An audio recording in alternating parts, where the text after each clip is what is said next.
Alabama lands a commitment, and there's a new deal when it comes to NIL and college sports programs, which really includes football. We'll talk about that and more, including maybe a new uniform look for Alabama. I know, Jake, you're a big proponent of switching things up. Let's talk about all that right here on Elephant in the Room, brought to you by Pearl River Resort over in Philadelphia, Mississippi. Dancing Rabbit Golf Course. It's the Augusta you can play with 2 multi-million-dollar courses, right? The Azaleas and the Oaks. You don't need a membership. And it's an hour and a half from Tuscaloosa, 2 and change from Birmingham. And worth the trip from anywhere. All right, let's get this show started.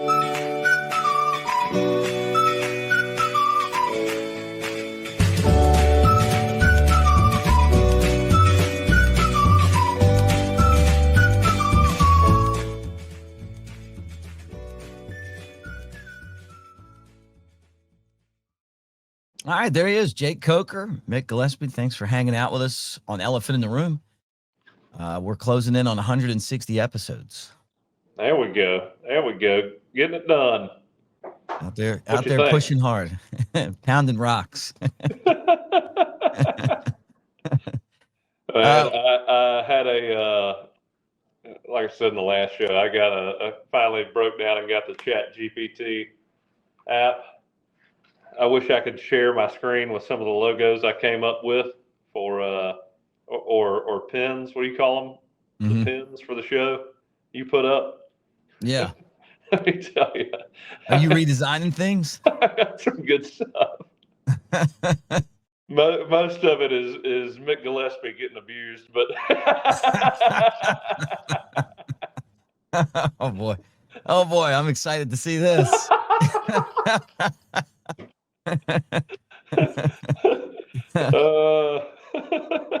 Now, next time we do a show, we'll be together because we're going to Steve Azar's golf tournament.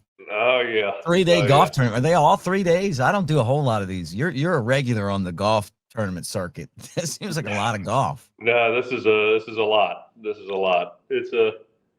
But I can tell, Steve. I did some research on his golf game, and he's one of the top celebrity golf players in the country from I guess Golf Magazine or Golf Digest. Really? Oh yeah, he's like in the top 50.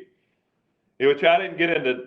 He started asking me about his handicap, and I told him I was around the 15, which is, I'm dangerous when I scramble because I can hit it a long way, and I'll make some really good approach shots here and there. My problem is putting it all together from the tee box to getting into the fairway to green, lining each shot up.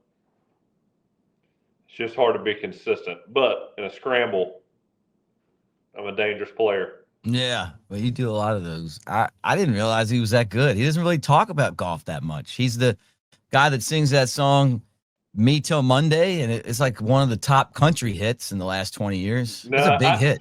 I knew he was dangerous just the way he was talking. He didn't tell me his handicap. He asked me all the right questions, like he was scheming something. So I could be on his team this weekend. I think that's what he's got in mind. Because he knows. He knows. You guys need somebody to drive the cart. It's going to be fun though. It really is. But it's a 3-day golf tournament. Get there Thursday and leave on Saturday. Well, I think it's 2, right? It's Friday and Saturday. Thursday's a bunch of stuff. Thursday nights to get together. Yeah. It's pretty cool though. No, so the NCAA and the House came up with this new deal where schools can pay $20 million to athletes. That's where they're going to start with it anyway. There's different levels, but Bama's obviously opting all in. That's for all sports. Yeah. But it's only going to go to football and men's basketball. They're the only ones that make money. I was looking at doing the research. The rest of the sports lost $40 million. What is I couldn't remember. I looked that up a few years ago, and I want to say I couldn't remember if it was bottom line, profit or total revenue, and I really don't even know how to gauge, what would be a lot for a college football program, but I felt like I saw 85 million for the football program. Yeah, 10 like years they're ago. closing it right, like around $1 billion. So, okay, so One of the most profitable out there. yeah, so I mean, you're telling me revenue-wise is $1 billion, close to $1 billion, and then they're actually making 85 million somewhere around there, which I guess that'd be what, 8.5%.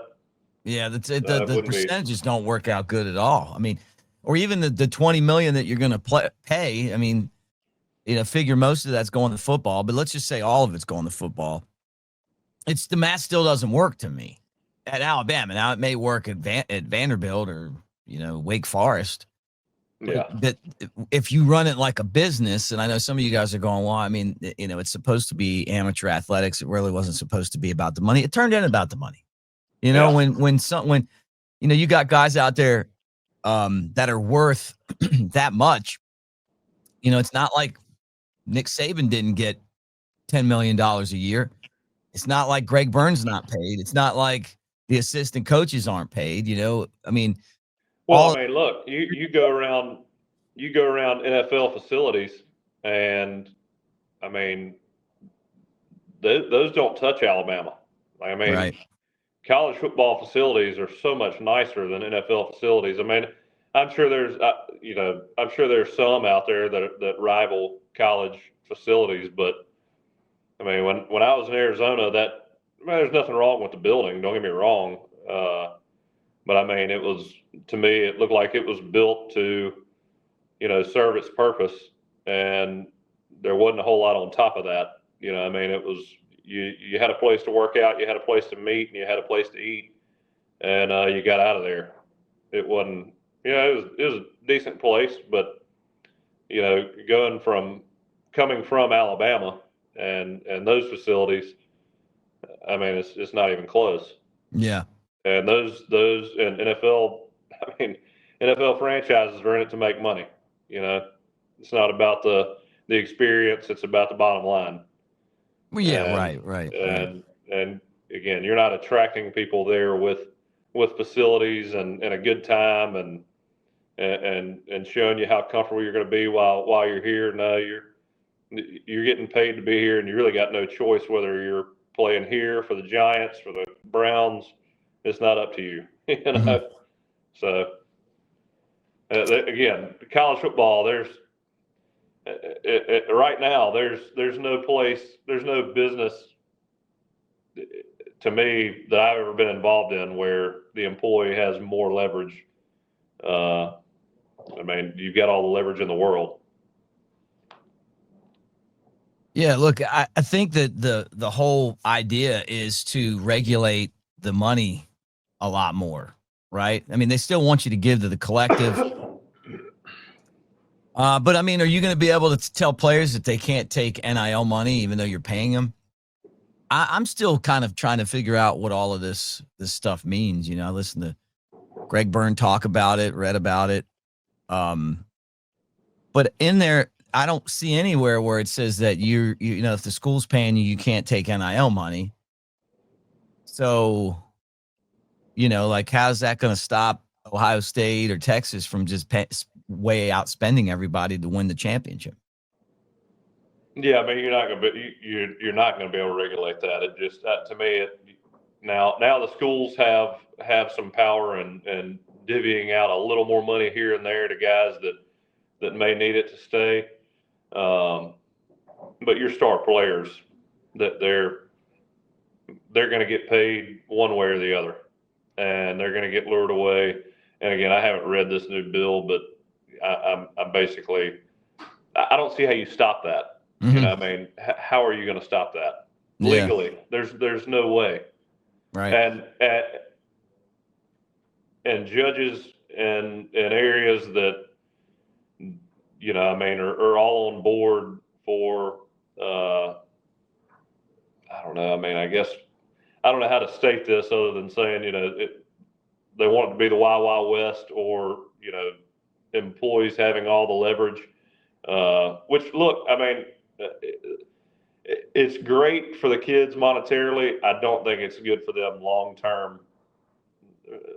Long term, taking all this money and having this leverage, and when you burn bridges, you realize where you're at, and you have money, but Right. you don't have money that's going to sustain for years unless you really manage it the right way. And if you've leveraged the wrong way, you're probably not the best with money anyway. I mean, let's be honest. Right.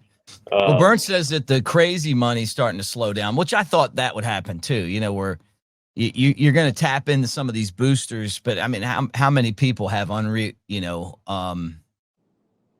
have resources that they can just keep on dropping into college guys to play sports, right? So eventually it was going to settle down somehow, right? Well, and these guys that have the money to pay these players, I mean, they're used to investing in businesses that have some return, right?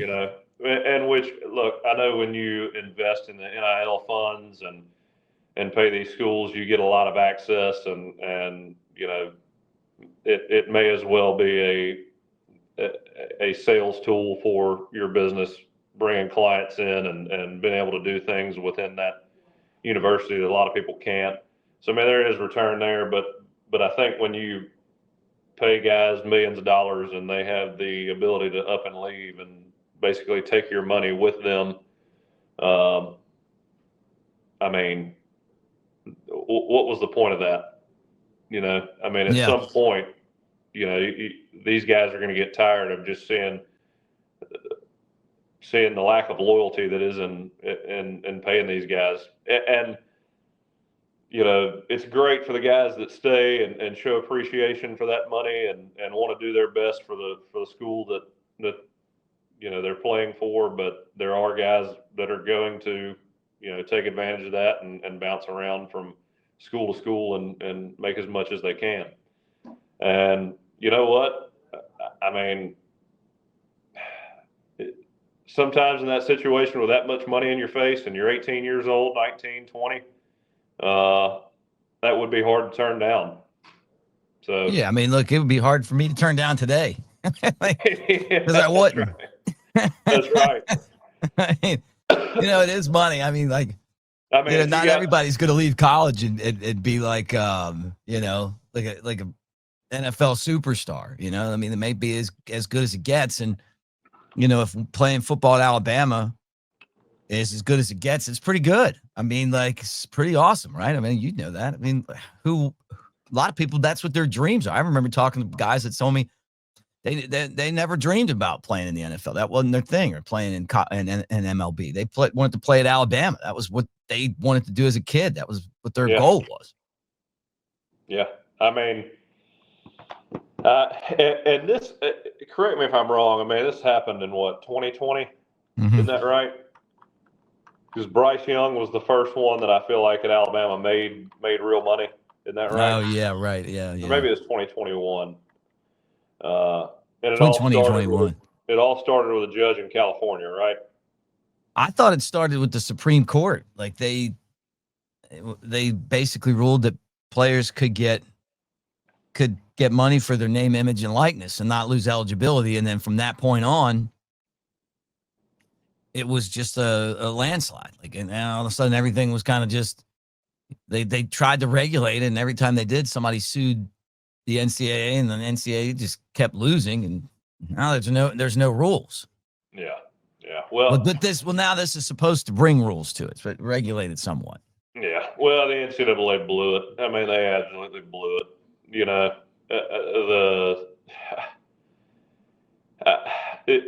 The whole problem that I had with the NCAA was, I mean, I think that they selectively punish people. I mean, I know that the NCAA knew that some things were going on, but to not allow guys to make a little money, and I don't mean, I mean, you could have a job, during the summertime working somewhere and get paid. I mean, that was not illegal, but for you to not be able to sign some autographs or just be able to go on radio shows and make some money. Use your name, image, and likeness, to the best of your abilities to make money. Start a side business, do something, Right. like a podcast now. It's just insane to me that you could not do that at any point. Somebody buys you a cheeseburger. I remember that receiver for Oklahoma State, like Justin Blackman. He got, suspended for 2 games because somebody bought him a cheeseburger. It was like, what are we doing here? Yep. Pretty ridiculous.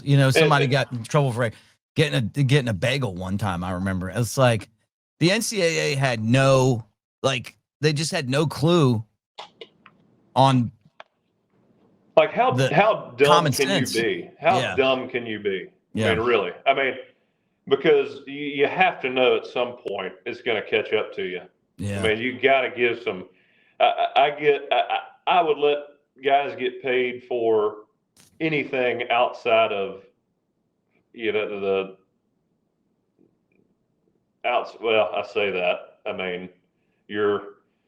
Eventually people are going to find a way to pay you for your football, performance, even if it's through something else. But, it was just way too, they overreached. That's no doubt about it. Easy. And I'm sitting here, trying to think about how to put it together on a podcast in 30 seconds. But these guys, this was their job, and they just blew it. Absolutely blew it. Thought they were going to, be there forever, and there was no forward thinking whatsoever. Right. When this happened, they just like, oh man, what happened? They were making so much money for so long. In my mind, Bill Burr just destroying them in my head. They thought they were making money hand over fist for so long, and then all of a sudden they had to pay the people that were making the money, the producers, and then they got rid of them. Hey, let me tell you guys this. Let me throw this up here. Rowback Crimson 20. That's our code right there. Father's Day's on Sunday. You want to look good? That guy looks good, and I have that exact same one. Those are hoodies. They're great, but they got all kind of stuff: polos, golf stuff. Rowback Crimson 20 is our code, 20% off at checkout, and when you do it online. But you love the Rowback gear. Love it. Got one on right now. Do you? I would tell you to pan the camera, but it's your cell phone.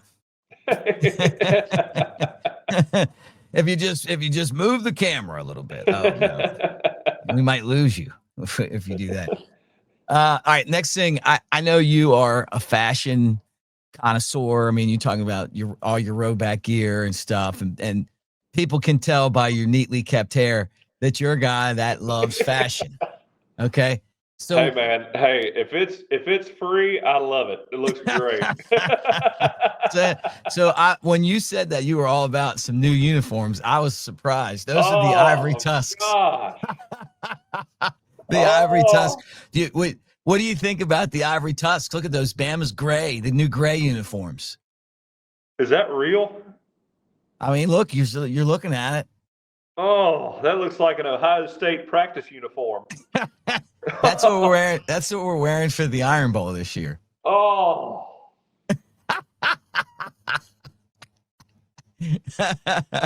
It's so funny to me. It's that so the graphic god put these up. We all were commenting on it. I had to throw it up there.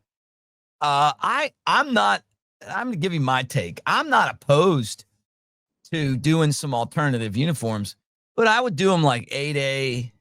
I would also do them maybe for games like Louisiana Monroe. And I know some of you guys are going to be like, we lost to Monroe, remember? Yeah, I remember. Maybe Chattanooga. But maybe you do this to sell merch for the, for the NIL. Figure out a way to take advantage of it, because that's why teams do it. Because there's marketing opportunities there. The only thing that I think would look cool is you keep everything the same, but put the numbers in houndstooth. Yeah.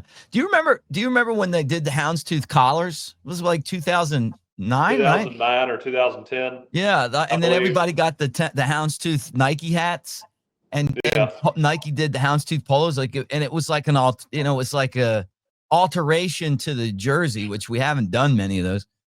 Bear Bryant, I got a picture in the studio, and you know this. Bear Bryant's there talking to Joe Namath, and he's got a white Alabama helmet on with crimson numbers. So it's not like they haven't done something like this before. But we're pretty, we've got a traditional look. I mean, when you think Alabama, you think crimson, and then white pants, or crimson, white, and white. I mean, it's not like there's a whole lot of changing going on there.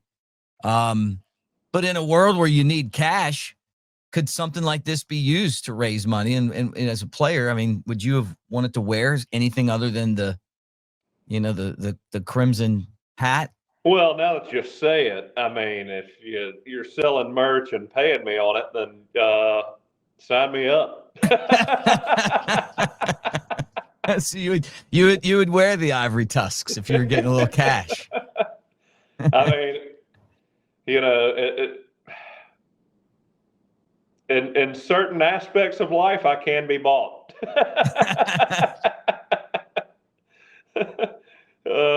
Yeah, I mean, I do it then. I mean, if you had some NIL money in there and you were selling merch and you got some of it, hell yeah, I'd do it.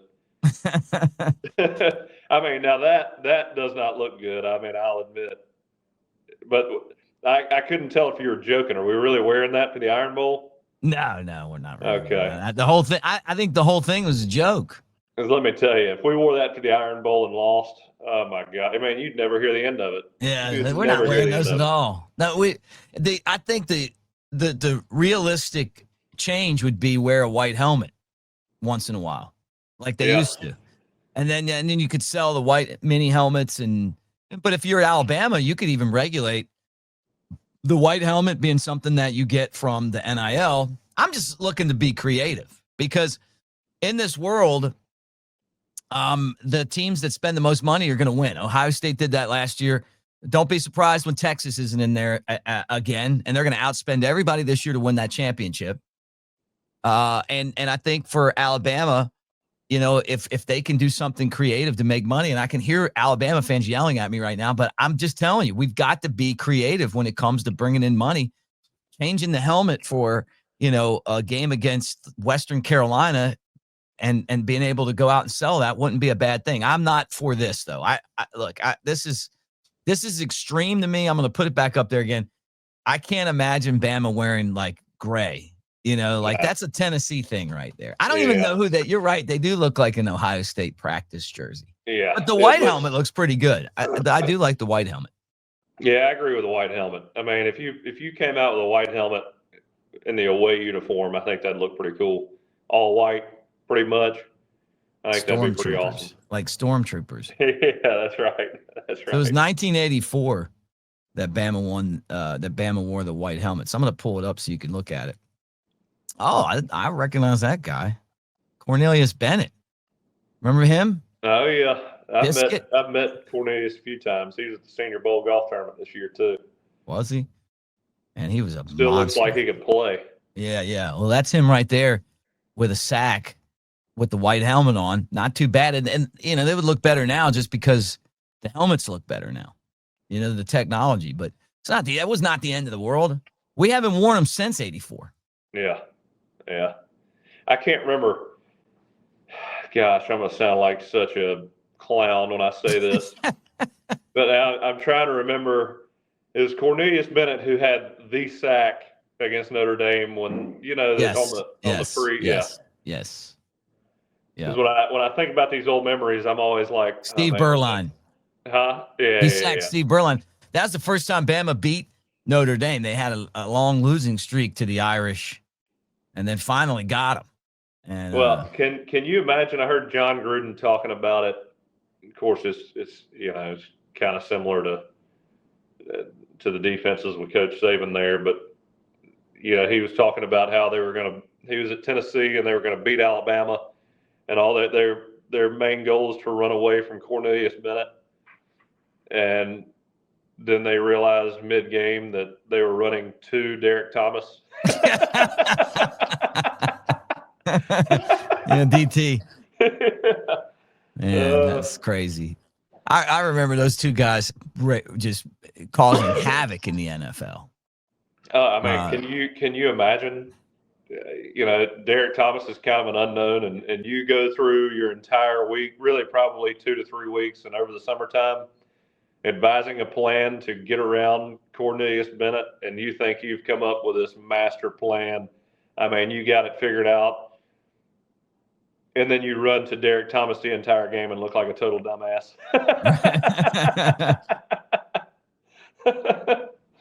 I mean, golly, it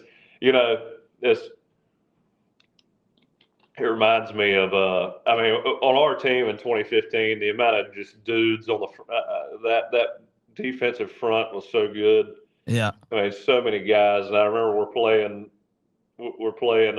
Michigan State in the Cotton Bowl, and we get up, kind of comfortably. I want to say we were in the third quarter, and we just come off the field. I think we had just scored, and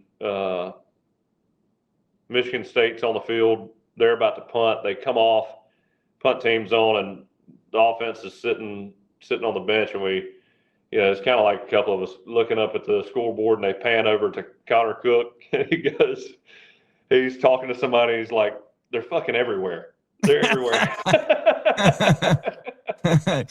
That was a good defense. Great defense. Man, I just Elite. I just, I think about that sometimes. I'm just like, man, I'm so glad those guys are on my team. That is not a good feeling. That is not a good feeling. No, not at all. Did you catch any of the college the regionals? I know Bama wasn't in it, but it's been honestly, dude, I gotta say this too, man. It's been a long time since Alabama was realistically playing for a shot to go to the World Series and win it. Jim Wells really, maybe Mitch Gaspard when he was there, but it's been a long time. Yeah, I mean, I obviously was pulling for Alabama first, and then I was hoping Florida State would make it. I watched about 3 innings of that, and they were down like 11-2 or something like that, and I was like, all right, I'm done here. Well, here's your field, Louisville. Now I'm pulling for Arkansas. That's my team. Okay, well, here's the field. You got Louisville. You got Oregon State, Arizona, Coastal Carolina, UCLA, Murray State, LSU, and Arkansas. Most of the favorites are out. So you only have 3, 6, 8, 13, and 15 seeds in, right? The SEC had 13 teams in and only 2 got to the World Series. Yeah. Including Alabama. I said this the other day. Well, Tennessee and Arkansas Tennessee kind of got screwed. Well, they played each other, right? Yeah. So, but I said this the other day on my podcast. I think Rob Vaughn needs to go reach out to Jim Wells and bring him in as a volunteer coach and have him as a bench coach. Alabama needs to learn toughness. They stink in the postseason every year. His 2 years, no postseason wins. They get into the SEC tournament, they're out. They get into the regionals, they're out. They beat Tennessee. They might have hosted. Instead, they didn't. And Tennessee's playing for a chance to go to the World Series, although Tennessee is a great baseball program. But Alabama was a once great baseball program. I was there when it used to be great. So I was talking to, I think, Lance Cormier, and he was telling me Jim Wells is coaching like high school baseball as an assistant somewhere nearby. Go get him as your bench coach. Let him sit next to you on the bench and talk to you about toughness. Yeah, there's no toughness with these guys. Sorry, there just isn't. Yeah, an old head that's respected, that kids are going to listen to, know he was a legend back in the day, and provides some confidence too. But to help the coaches too. There's a time when you got to be nice to everybody, and I know the game's changed a little bit, but the results haven't changed. There's a reason why his teams won in the postseason. There's a reason why Bama went to the World Series 3 times and contended for the SEC and didn't back down against LSU and Arkansas and, Tennessee, because Bama was one of them back then. Yeah. Well, Now it's like we're in the middle of the pack. I was like, what a great team. And then you get into the postseason and you're 2-out again. And could have been in the World Series because think about it. Louisville's the one that went out of that side. They were like a 2 seed. Yeah. Well, it's funny. I remember we did these, I talked about this with Bo Bounds the other day. When I was at Alabama, Coach Saban paid a consultant to come in and do like psychological analysis on all of us and see how we interact, see how we believe in leadership, how it should be done, what our approach is. And Coach Saban did it as well. And so did all the coaches and then all the leadership on the team.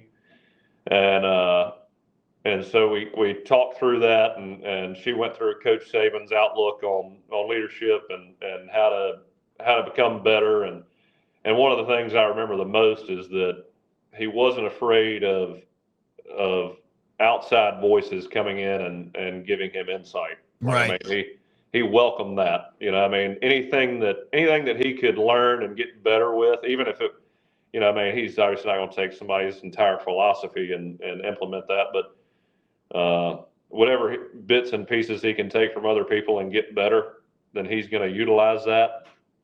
And I mean, look, you look around at the analysts that he used to hire, and Joe Pendry being on a full-time, staff position, just in the background. I mean, you wouldn't even know he was on staff unless you really follow Alabama. And then, he was in the booth at games, talking, getting into guys' ears, telling them what he thought and what we should do, and just, helping in those game time situations. But we had Charlie Strong. We had Sark was an analyst at one time. Of course, he was probably getting groomed to be the next OC under Lane until that, he ultimately was after the departure. But I mean, you look at all those guys that he brought in, and look, we know Alabama football has a lot more resources than Alabama baseball.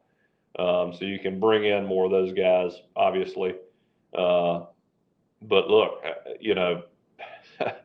there was no shortage of just legends around that facility that would come talk to you, come help out, be behind the scenes. I mean, you literally had the best minds in football, even if they weren't within the main staff of coaches. There's all kinds of guys in the background giving their insight and providing really influential information, throughout the season.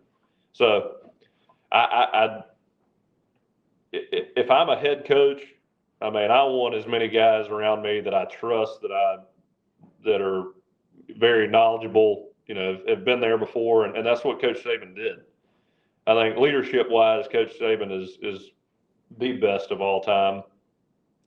And then on top of that, obviously one of the best of all time mentally in terms of putting his teams in the right position to win.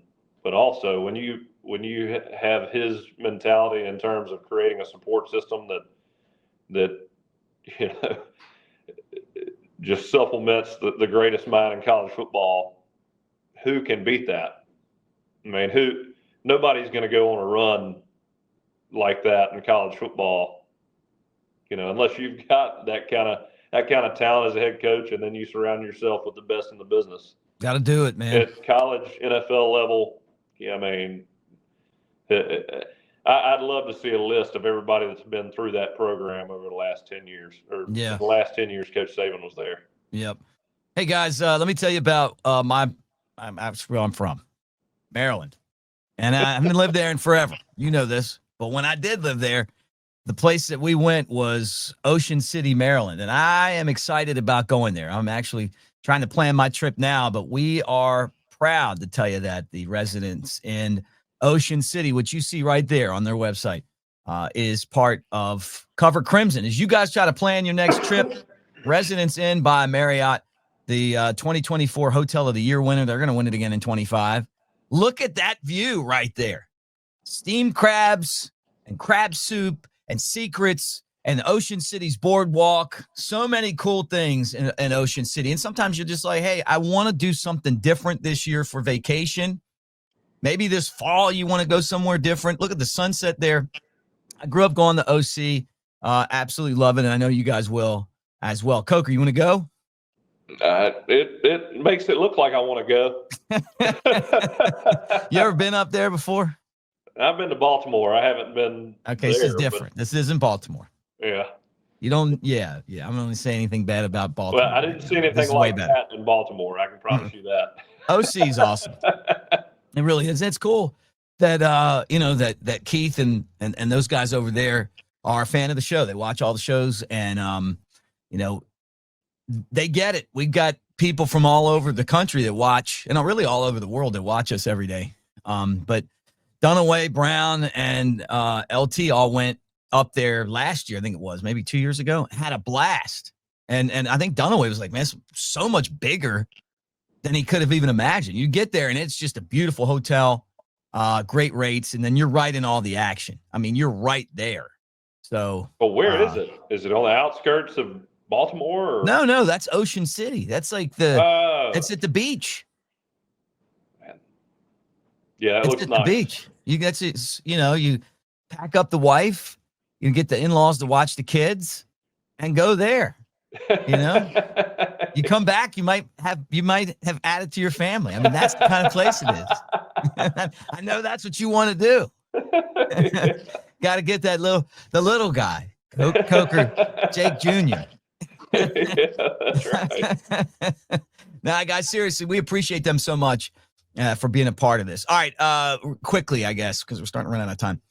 Alabama working in the recruiting area, and they get a big commitment. Sam Uta from out in California, another one of these guys, 4-star prospect, one of the best interior offensive linemen in the country. This guy is coming to Tuscaloosa and coming from Orange Lutheran in Orange, California, which is, by the way, a great place. So one of my intern, Connor, is actually from that area. Part of the 2026 recruiting class. This is number 6 as far as recruits go, but he picked Alabama over Tennessee, Texas, SMU, and Washington. So Uta coming to Alabama, 6'4", 330 pounds. That's a big Very boy. Athletic. Very athletic. Yeah, that's a big boy. I've been talking about it on this podcast forever. Kalen DeBoer's got away with the offensive lineman. He's been recruiting them like crazy. He knows where he needs it, and that's where you grind out the big games. That's where you finish. And more important than any other unit on the field, that offensive line, no doubt about it. Mm-hmm. Yep.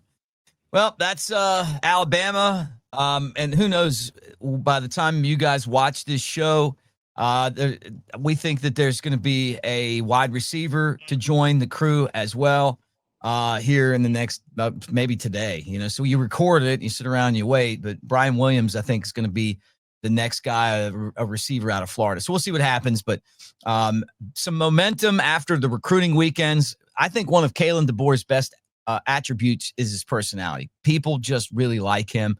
They're comfortable with him. He's an easy guy to talk to, and he's genuine. Yeah, I'd agree with all that. Man, when you go meet Kalen DeBoer, you can tell he's genuinely interested, good guy. I mean, you talk to the players, they love him. They love the guy. And, guys may find better opportunities through NIL, I guess. It's hard to even imagine that when you're getting paid to play at Alabama, but they're not leaving because of Kalen DeBoer. I can promise you that. Yep. And I think he's gonna be able to, keep guys around. The retention's going to be high, and I think guys are going to be really motivated to play for him. Yep. Just got to make sure we show up for those. I hate to even call them little games, but the games that you don't circle on the schedule. Right, because they all matter. Yep. They all matter. They lost too many of those last year. All right, I'll see you Thursday. Get together Thursday. We'll do a podcast in person from the Delta Blues. Is it the Delta Blues golf tournament? Yep. With Steve Azar. That's right. Sneaky good at golf, which I didn't know. Oh yeah. He's sneaky about it. That's for sure. I love how you figured out that he's one of the best celebrity golfers. I would have never even known there was a list of that. Oh yeah, did my homework. Who's the best celebrity golfers? Ah, I would ask. I'd venture to say Like John Smoltz. You took the words. That's exactly who I was about to say. John Smoltz. I've always heard some legendary stuff about him on the golf course, but I don't know if you include athletes into that celebrity list. Right. I'm going to look it up right now while we're sitting here talking. By the way, I bet Steve can hammer it too. You think so? I mean, I know he's getting up there in age, but he doesn't look his age, and he looks like he takes care of himself. But he can swing it. Yeah, a lot of athletes. Tony Romo, Michael Jordan, Stephon Curry, Bill Murray, Justin Timberlake, Alice Cooper. Who knows if this list is even right? I don't even know if I believe any of this stuff. Steph Curry's pretty good. Is he? Yeah. I've heard Tony Romo was thinking about trying to play. Justin Timberlake, huh? I didn't have that the one. list. Yeah.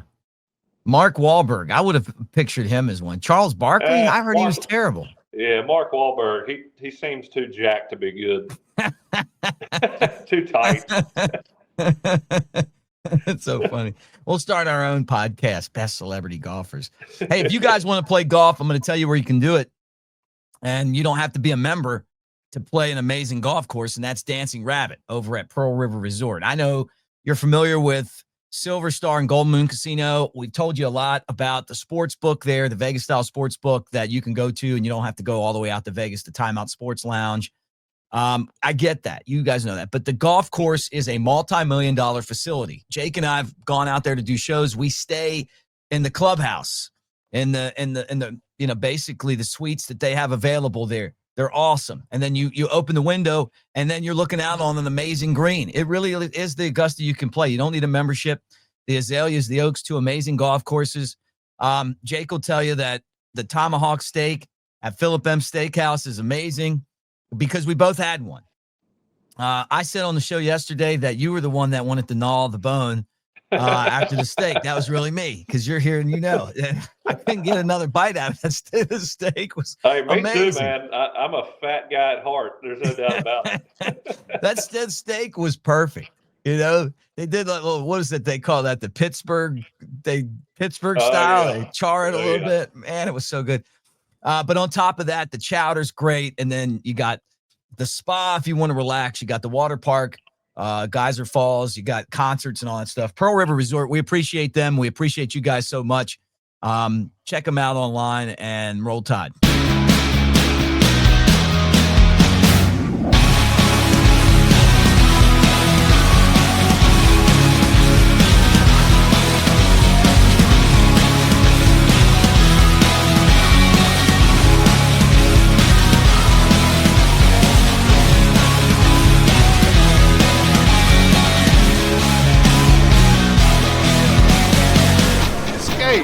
To Pearl River Resort.